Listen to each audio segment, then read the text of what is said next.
Hello दोस्तों, comics hero channel पर आप सभी लोगों का स्वागत है। हमारी आज की कॉमिक्स है राज कॉमिक्स की पेशकश इंस्पेक्टर स्टील की कॉमिक्स, जिसका नाम है आधा स्टील।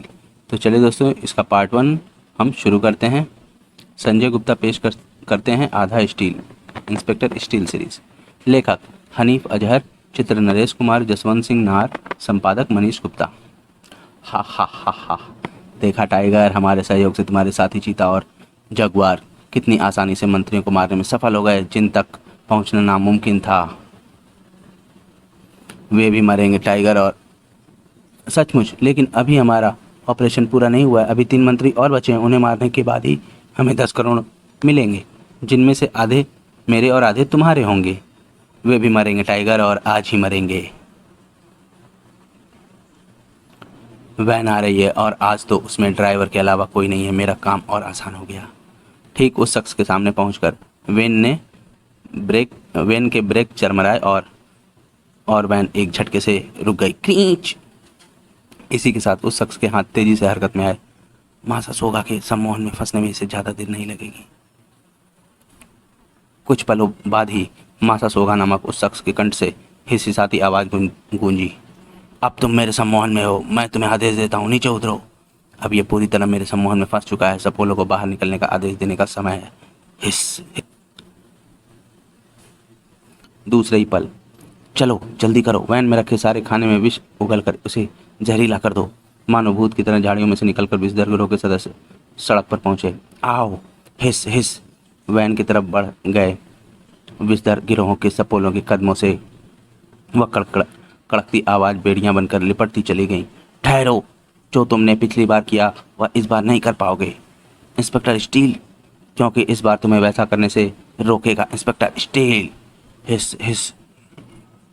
इंस्पेक्टर स्टील नाम की उस बला को देखकर सभी सपोलों को मानो सांप सूंघ गया। तो तुम इंस्पेक्टर स्टील नहीं हो सकते। वह तो हमारे राजनगर हेडक्वार्टर के मलबे के नीचे दबकर खत्म हो गया था। यह सब जानने के लिए खरीद लाइए पूर्व प्रकाशित कोबरा और सिपाही। तो दोस्तों, आपको यहाँ पे खरीदने की ज़रूरत नहीं है। ये आपको हमारे इसके प्लेलिस्ट में मिल जाएगा। आप इसे वहाँ पर खोल कर पढ़ सकते हैं। मैं जिंदा और सही सलामत हूँ, इसका सबूत मैं तुम्हें अभी दिए देता हूँ। धड़ा। जो फर्ज और कानून की राह पर चलता है उसे तुम जैसे कीड़े कभी खत्म नहीं कर सकते। धाड़ धड़ा। सपोलो को बेहोशी की अंधेरी दुनिया में पहुंचाकर मासा सोगा की तरफ पलटा इंस्पेक्टर स्टील। तो इस बात से हैरान होगा मासा सोगा कि मैं तेरे सम्मोहन के जाल में क्यों नहीं फंसा। जिस समय तू मुझे सम्मोहित करने का प्रयत्न कर रहा था, उस समय मैंने अपनी आंखें रूपी कैमरों का फोकस इस तरह सेट कर रखा था कि तू मुझे एक धुंधली परछाई के रूप में नजर आ रहा था। लेकिन मैं तुम्हारा प्लान जानना चाहता था, इसलिए मैंने सम्मोहित होने का नाटक किया। तेरा नाटक एकदम सफल रहा टीन के डिब्बे, लेकिन मासा सोगा को हरा देना फिर भी तेरे वश की बात नहीं है। भड़ा। इंस्पेक्टर स्टील पर वह वार करके मासा सोगा तेजी से वैन में जा सवार हुआ। तेरा शरीर तो स्टील का बना है, लेकिन तेरी खोपड़ी में मस्तिष्क जरूर आदमी वाला है। अपने घातक जहर से तेरे उसी मस्तिष्क को पिघलाऊंगा मैं, लेकिन पहले तुझे इस वैन से कुचलकर तेरे स्टील के शरीर का भुर्ता बना दूं। बेहद तेजी से आगे बढ़ी वैन, लेकिन उससे कहीं अधिक तेजी से उसके रास्ते से हटा इंस्पेक्टर स्टील। सर। संभलने के साथ ही इंस्पेक्टर स्टील ने उठा लिया वह भारी पत्थर। तुझे उस वैन से बाहर निकालना होगा, और ऐसा कैसे होगा ये मैं अच्छी तरह जानता हूँ। भड़ाक। आह। लेकिन फुर्ती में मासा सोगा भी कहाँ कम था। नीचे गिरने के साथ ही वह किसी गेंद की मानिंद उछल कर खड़ा हुआ। और बहुत हुआ इंस्पेक्टर स्टील, अब मैं तुझे बचने का कोई मौका नहीं दूंगा। हा हा हा हा। भारी पत्थरों के नीचे दबकर बेबस हो गया ना। अब मैं तेरी खोपड़ी को इस भारी पत्थर से फोड़कर उसमें से भेजा बाहर निकालता हूँ। कोई इंसान होता तो सिर पर मंडराती इस मौत को देखते रहने के सिवा कुछ नहीं कर सकता था, लेकिन वह रोबोट था जिसके प्रोग्राम में हर असंभव को संभव बनाने का सबक कूट कूट कर भरा था। धड़ा। अब खोपड़ी तोड़ने के लिए उठा पत्थर टूटकर खील खील हुआ। भड़ाक। और अब बारी थी मासा सोगा की पिटाई की। वो जल्दी ही हड्डियों के साथ साथ कड़ा, जिसकी हिम्मत भी टूट गई। नहीं नहीं, अब मुझे मत मार, मैं मर जाऊंगा। अगर मरना नहीं चाहता तो अपने ट्रांसमीटर पर जो मैं चाहता हूँ वो बोल। इधर मासा सोगा का अभी तक मैसेज नहीं आया। बड़ी देर कर दी उसने। मेरे तो नाखून अपने सिगार का मांस मारने के लिए बेचैन हो रहे हैं। तभी पिंग पिंग। लो, मेरा अरमान पूरा करने के लिए आ गया मैसेज। मैं मासस होगा बोल रहा हूँ। जहरीला खाना सुरक्षाकर्मियों तक पहुँचने के लिए यहाँ से चल पड़ा है। कुछ देर बाद तुम अपना काम शुरू कर सकते हो। और उनका काम शुरू होने के साथ ही तेरा काम खत्म हुआ। भड़ाक। आह। हेडक्वार्टर से संपर्क स्थापित करता इंस्पेक्टर स्टील तेज कदमों से एक तरफ बढ़ गया। Hello inspector steel calling sir, operation is successful, send the force. अब मुझे जल्द से जल्द उन हत्यारों को भी धराशायी करके पुलिस स्टेशन पहुंचना है, ताकि मैं वापस डॉक्टर अनीस की लैब में पहुंच सकूं और जान सकूं कि ऑक्टोपस गैंग के हत्यारों का मारा गया इंस्पेक्टर अमर इंस्पेक्टर स्टील कैसे बन गया। देखें पूर्व प्रकाशित कॉमिक सिपाही। दोस्तों ये भी कॉमिक्स हमारे प्लेलिस्ट में आपको मिल जाएगी, आप इसे यहाँ पर खोल कर पढ़ सकते हैं। इधर घर या आराम से मंत्री के बंगले में प्रवेश करते चले गए दोनों। अचानक चौंक पड़े। अरे वो कौन है? तुम्हारी शामत इंस्पेक्टर स्टील।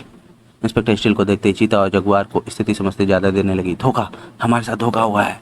बिल्कुल ठीक कहा तुमने। बाहर जो तुम सुरक्षाकर्मियों की लाशें देखकर आ रहे हो, असल में वे सांसें रुके पड़े थे थाड़, ताकि तुम आसानी से मेरे फैलाए जाल में फंसते हुए मेरे सामने आ पहुंचो। जाल तो तुमने बहुत अच्छा बुना है स्टील, लेकिन चीता और जगुआर को फंसा सके ऐसा जाल न दुनिया में अभी बना है और ना आगे बनेगा। थाड़। जगुआर उछलकर संभलते हुए इंस्पेक्टर स्टील से लिपट गई। ओह। और चीता अपनी असाधारण शक्ति का प्रदर्शन करने लगा। शाबाश जगुआर, तो इसी तरह इसके शरीर से लिपटकर इसे बेबस करेगा। मैं अपनी ताकतवर पंजों से इसके शरीर के पुर्जे पुर्जे अलग करता हूँ, जैसे इसकी छाती का यह हिस्सा, जैसे इसका यह एक हाथ। खटा।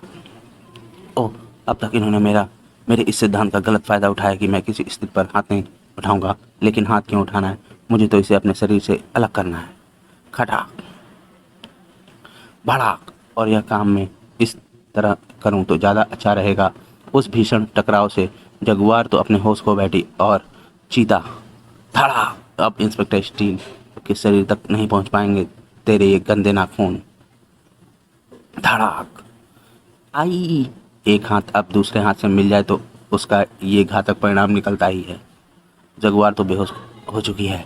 अब मैं अकेला इसका मुकाबला नहीं कर सकता, इसलिए मुझे भागना होगा। उसे भागने नहीं दूंगा। इंस्पेक्टर स्टील भी उसके पीछे लपका, लेकिन हा, तुझे शायद मालूम नहीं है लोहे के कूड़े कि चीता दुनिया में सबसे ज़्यादा तेज भागने वाला जानवर है, और चूंकि चीता के सभी गुण मुझ में मौजूद हैं, इसलिए तू मेरा पीछा करके मुझे नहीं पकड़ सकता। सचमुच मैं इसे नहीं पकड़ सकता, लेकिन मेरी स्पेशल कार तो इसे पकड़ सकती है। ये कार मेरे हाथ पे लगे डैशबोर्ड के साथ कार के डैशबोर्ड से भी चालू हो सकती है, वरना हाथ टूटने के बाद मेरे हाथ का सर्किट ब्रेक हो गया, इसलिए कार स्टार्ट ना होती। चीता विश्व का कितना भी तेज भागने वाला प्राणी से, लेकिन इंस्पेक्टर स्टील की स्पेशल कार की गति का मुकाबला वह कहाँ कर पाता। भड़ाक। फलस्वरूप भड़ाक। चीता भी बेहोश हो गया था। अब इसे और जगुआर को मुझे हेडक्वार्टर लेकर पहुंचना होगा। जगुआर के लिए मुझे वापस मंत्री के बंगले पर पहुंचना होगा, जहां वह बेहोश पड़ी है। लेकिन जब इंस्पेक्टर स्टील वापस लौटा तो ओह, जगुआर यहाँ कहीं नहीं दिख रही है, और ना ही दिख रहा है मेरा हाथ। इसका मतलब है जगुआर को जल्दी होश आ गया और वह मेरे हाथ को लेकर भाग गई। खैर देखते हैं वह कानून के लंबे हाथों से कब तक बच पाती है। कुछ ही देर बाद राजनगर पुलिस हेडक्वार्टर में। सर, ये रहा आपका अपराधी और दोस्त अनीस। ये रहा मैं, जिसके शरीर को तुमने न केवल फिर से पहले जैसा बनाना है, बल्कि मुझे इंस्पेक्टर स्टील बनने की कहानी भी सुनानी है। ओह, अब मैं इससे कोई बहाना नहीं बना सकता। अब मुझे इसे इसकी कहानी सुनानी ही होगी। आओ मेरी लैब में चलो। इसी बीच यहाँ सब चौपट हो गया। हमारा ऑपरेशन असफल हो गया।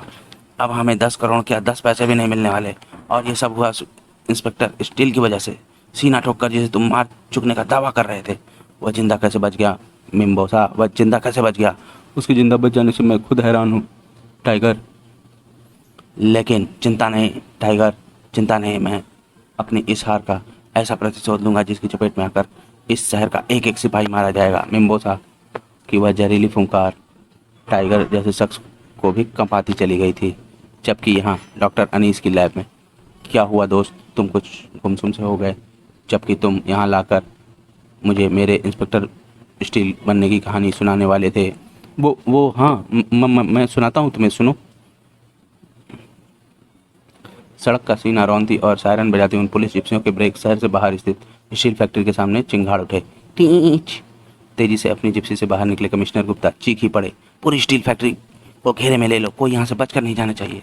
वे दोनों अंदर होंगे कमिश्नर साहब, खुदा के वास्ते जल्दी से अंदर चलिए। आओ।